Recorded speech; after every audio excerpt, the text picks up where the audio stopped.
ఎవరి మీద పడితే వాళ్ళ మీద చాలా అంటే చాలా బాగా చేసేవాళ్ళు. ఎమ్మెల్యేగా ఉన్నప్పుడే కానీ, ఒక ఎంపీగా ఉన్నప్పుడే కానీ ఆయనను చూసి నేను చాలా గర్వపడేదాన్ని. అతన్ని చూసి చాలా అభిమానించేదాన్ని. ఇటువంటి వ్యక్తి సీఎం అయితే బాగుండని కూడా చాలాసార్లు అనుకున్నందుకు అయ్యారు. కానీ మరి ఈ సంవత్సరం బట్టి ఎందుకనో పులి ముసుకేసుకొని తిరుగుతుంది. ఎందుకు తిరుగుతుందో నాకు అర్థం కావట్లేదు. పులులు సింహాలు ముసుగులేసుకొని తిరగకూడదు. ఎంతసేపు అడవిలో రాజు అంటే పులంత సైలెంట్గా ఎందుకుందో ఏమో నాకేం అర్థం కాలేదు. పరిపాలన అయితే మాత్రం ప్రస్తుతానికి చల్లగా చప్పగా ఉంది.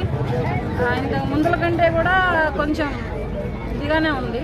మరి కొంచెం జాప్యం పెంచి మరి రేవంత్ రెడ్డి గారు కొంచెం ప్రజల్లోకి వెళ్ళి ప్రజల సాధకులు బాధకులు కనుక్కొని సరిగ్గా చేస్తే బాగుంటుందని నేను కూడా కోరుకుంటున్నాను. గతంలో బీఆర్ఎస్ ప్రభుత్వంతో పోల్చుకుంటే కాంగ్రెస్ ప్రభుత్వం, ప్రస్తుతం ఉన్న కాంగ్రెస్ ప్రభుత్వం రేవంత్ రెడ్డి సీఎంగా ఉన్నారు కదా, డిఫరెన్సెస్ ఏంటి అండ్ కంపారిజన్తో మీకు ఎట్లా అనిపిస్తుంది? ప్రస్తుతానికి డిఫరెంట్ ఏముందంటే తెలుగు తల్లినే మంచిగా మార్చారు. మెయిన్ తెలుగు తల్లి విగ్రహాన్ని ఒక పాత విగ్రహంగా పాత తెలుగు తల్లిని తీసుకొచ్చి పెట్టారు. జై తెలుగు తల్లి, జై జై తెలుగు తల్లి అని బాగుంది. ఇంకా ఇంత డిఫరెంట్ ఏమీ కనిపించలేదు ప్రస్తుతానికి. తెలుగు తల్లి విగ్రహాన్ని మార్చడంపై కేటీఆర్ గారు దాన్ని ఖండించారు. ఏమని అంటే సొంత తల్లిని మీరు పేదరాలుగా ఎట్లా చూపిస్తారని చెప్పేసి ఖండించారు. దీని మీద మీ రియాక్షన్? తల్లి పేదరాలు అయితేనే ఎంత ధనవంతురాలుగా ఉన్నా కానీ తల్లి పేదరాలుగా ఉంటేనే బిడ్డలకి మంచి లైఫ్ ఇవ్వగలదు, మంచి భవిష్యత్తు ఇవ్వగలదు, మంచి ఇది చేయగలదు. తన కడుపు మార్చుకొని బిడ్డలని పైకి తీసుకొచ్చేదే తల్లి. అటువంటి తల్లి పేదరాలుగానే ఉండాలి. పేదరాలుగా ఉంటేనే ఆ బిడ్డలకి, ఆ ఇంటికి, ఆ కుటుంబానికి ఒక ఇది వస్తుంది. అలాగే పేద తల్లిని తీసుకొచ్చి పెట్టారు అంటే రాష్ట్ర భవిష్యత్తు కోసం తీసుకొచ్చి పెట్టారు ఆయనని. అంతేగాని ఒక పాత చీర కట్టి నించోబెట్టినందు మాత్రాన తల్లి పేదరాలు అయినట్టు కాదు. తన వెనక మార్లో ఉన్నాయి మొత్తం గమనించుకుంటూ తను రాష్ట్రాన్ని ఒక దారిలో పెట్టేదే తల్లి. ఇంటికి పునాది అయినా మగాడికి ఎన్నెమ్మకైనా ఆడదే. అటువంటి ఆడది మన తెలంగాణ తల్లి. అటువంటిప్పుడు ఏంటంటే తల్లి అనేది పేదరాలుగా ఉన్నా ధనవంతురాలుగా ఉందనుకో బిడ్డలను పట్టించుకోదు. రాష్ట్రాన్ని పట్టించుకుంటుందా? పట్టించుకోదు. అలాగే తల్లి ఎప్పుడు పేదరాలుగా ఉందా ధనవంతురాలుగా ఉందా అనేది కాదు.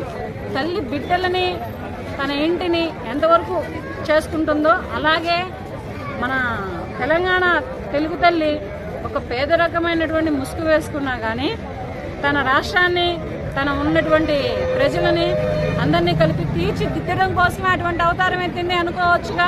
పేదరాలుగా అంటే ఒక 4 నగలేసుకొని ఒక కిరీటం పెట్టుకొని పద్దుగూగులు ఒక బంగారు కుండ పట్టుకుంటే గొప్పదైపోతుందా? అప్పుడు ఆమె స్వార్థం ఆమె చూసుకున్నట్టు ఉంటుంది కానీ బిడ్డలను చూడదు కదా. ఈ విషయంలో మాత్రం నేను రేవంత్ రెడ్డి గారికి ఏకీభవిస్తున్నాను. రేవంత్ రెడ్డి గారు చేసింది ఈ తెలుగు తల్లి విగ్రహంలో కరెక్ట్. కాంగ్రెస్ గవర్నమెంట్ ఇచ్చిన పథకాలు వాళ్ళు చేసే పని విధానంలో చూసుకుంటే కనుక మీకు నచ్చనివి 2 అంశాలు ఏమంటే చెప్పండి. నాకు నచ్చనివి అంటూ ఏమీ లేవు. కాంగ్రెస్ ప్రభుత్వంలో సోనియా మేడం ఏం చెప్పారో నాకైతే తెలీదు. కానీ రేవంత్ రెడ్డి గారు మాత్రం మంచి పథకాలు ఇచ్చారు తెలంగాణ ప్రజలకి. ప్రస్తుతానికి దానిలో ఒకటి ఫ్రీ బస్సు ఒకటి అయింది, తర్వాత కరెంట్ ఒకటి అయింది, తర్వాత ఇప్పుడు గ్యాస్ సిలిండర్ అంటే ఆగిపోయింది, రావట్లేదు, ఎవరికి డబ్బులు రావట్లేదు. గ్యాస్ సిలిండర్ ఒకటి ఆగిపోయింది. ఇంకా పోతే ఇప్పుడు పేదవాళ్ళకల్లా ఏంటంటే ఇల్లు, ఇందిరమ్మ గృహకల్ప, ఇవన్నీ మామూలే. ఇందిరమ్మ గృహకల్ప ఒకటి, తర్వాత ఎవరికైనా అంతో ఇంతో జాగా ఉంటే జాగాకి 5 లక్షల రూపాయలు డబ్బులు ఇస్తామని చెప్పారు. ఇవి కొంచెం అంటే కొంచెం కాదు, చాలా జాప్యం నడుస్తున్నాయి, చాలా ఆలస్యంగా నడుస్తున్నాయి. మరి అధికారులు ఎక్కడ నిద్రపోతున్నారో, మరి సీఎం రేవంత్ రెడ్డి గారు ఎక్కడ ఏమి ఆలోచిస్తున్నారో నాకైతే తెలియదు. కానీ కొంచెం అధికారులని తొందరగా మేల్కో పెడితే ఇప్పుడు ఉన్నది మనకి టైం ఎక్కువ లేదు. ఎందుకంటే ఇంక 4 ఏళ్లే ఉన్నది. 4 ఏళ్లలో కూడా ఒక 6 నెలలు అటు ఇటు గడిచిపోతాయి. మొత్తం కలిపితే 3.5 సంవత్సరాలే ఉన్నది. ఈ 3.5 సంవత్సరాలలో ఆయన కొంచెం తొందరగా మేల్కొని పేద ప్రజలకి కొంచెం మేలు చేస్తే నెక్స్ట్ రాబోయే 2029లో కూడా రేవంత్ రెడ్డి గారే అవుతారని, నేను సీఎం గారు అవుతారని భావిస్తున్నాను. అలా అవ్వాలి అంటే ఇప్పుడు జాప్యం లేకుండా, లేటు లేకుండా, మరీ నత్తనడక సబ్బు నడక కాకుండా కొంచెం మన మెట్రో ఎక్స్ప్రెస్ లెక్క వెళ్ళిపోతే ప్రజల్లోకి చైతన్యం వస్తుంది, ప్రజలు తనకే పట్టం కడతారు. నెక్స్ట్ టైం కూడా సీఎం అయ్యే అవకాశాలు 2029లో కూడా సీఎం అయ్యే అవకాశాలు రేవంత్ రెడ్డి గారికి ఉన్నాయని నేను మనస్ఫూర్తిగా కోరుకుంటున్నాను. కేసీఆర్ గారు అసెంబ్లీకి రాకపోవడానికి మీ రియాక్షన్? ఆయన ఒకప్పుడు సెక్రటేరియట్కి వచ్చాడా? ఇప్పుడు అసెంబ్లీకి రావడానికి? అసెంబ్లీకి ఎందుకు వస్తాడు ఆయన? ఏం పని ఆయన కాదు అసెంబ్లీకి రానికి? ఆయనకి ఏమన్నా ఇప్పుడు పదవి ఉందా? ఎమ్మెల్యే ఉన్నాడా? ఎంపీ ఉన్నాడా? ఏమున్నాడు? ఎమ్మెల్యే ఉన్నాడా? ఎమ్మెల్యే రావాలని రూల్ ఉందా? పనిచేసే ఎమ్మెల్యేలు అయితే వస్తారాయా? ఇంట్లో ఉండే ఎమ్మెల్యేలు ఏమొస్తారు? ఆయన సెక్రటరీ, ఆయన సీఎం పదవిలో ఉన్నప్పుడే సెక్రటరీకి రాలేదు. నాకు వాసు బాగాలేదు, నాకు గోంగూర బాగాలేదు, నాకు తోటకూర బాగాలేదు అని దాన్ని కట్టి రేవంత్ రెడ్డి గారికి గిఫ్ట్గా ఇచ్చారు, సరిపోయింది. ఆ డబ్బులు పెట్టి పేదవాళ్ళకి సేవ చేసినా ఇంకొకసారి కూడా ఆయనే వచ్చే అవకాశం 100% ఉంది. కానీ మంచిగా గట్టిగా ఉన్న సెక్రటరీని పగలగొట్టి ఇప్పుడు వేరే సెక్రటరీ కట్టి ఎంత డబ్బు లాస్ చేశారంటే, ఎంత డబ్బు నాశనం చేశారు. అలాగే ప్రతి దానికి రేట్లు పెరిగిపోయినాయి, దేనికి కూడా తక్కువ లేవు. నిత్యావసర వస్తువులు ఏంటి, ప్రతి వస్తువుకి కూడా రేట్లు పెరిగిపోయి ప్రతి విషయంలోనూ పేదవాడి నడ్డి ఎరగదీశారు వాళ్ళు. కాకపోతే వాళ్ళు ఏంటంటే మెత్తగా ఎరగదీశారు. ఇప్పుడు ఉన్నోళ్ళు ఏమో ఎలా ఎరగదీస్తారో తెలియదు, కొంచెం అది కూడా చూసుకోవాలి. సో మళ్ళీ కేసీఆర్ వచ్చే అవకాశం లేదంట. ఇక బీఆర్ఎస్ ప్రభుత్వం అంటే ఇక భూస్థాపితమే, ఇక లేదు. అది ఎట్లా వచ్చిందో తెలీదు, కానీ తెలంగాణ రాష్ట్రం గురించి సాధన చేసి పోరాటం చేసి ఎంతో మంది బిడ్డలు ఉసిరు పోసుకొని, ఎంతో మంది తల్లుల కడుపు కోత ఉసిరు పోసుకొని వచ్చింది. అది కాదని నేను అనట్లేదు. మరి ఆ చావేదో కవిత ఎందుకని చచ్చిపోలేదు? నాకు తెలంగాణ కావాలని కవిత ఎందుకని ట్రై చేయలేదు? ఆ చావేదో మరి కేటీఆర్ ఎందుకని చచ్చిపోలేదు? వాళ్ళ నాన్నే కదా చేస్తుంది పోరాటం. మరి వాళ్ళ నాన్న పోరాటం చేస్తున్నప్పుడు ఫస్ట్ ఈయన బిడ్డలే కదా చచ్చిపోవాల్సింది. ప్రజల బిడ్డలు ఎందుకు చనిపోయారు? ప్రజల బిడ్డల్లోకి ఎందుకని అలా అదేంటది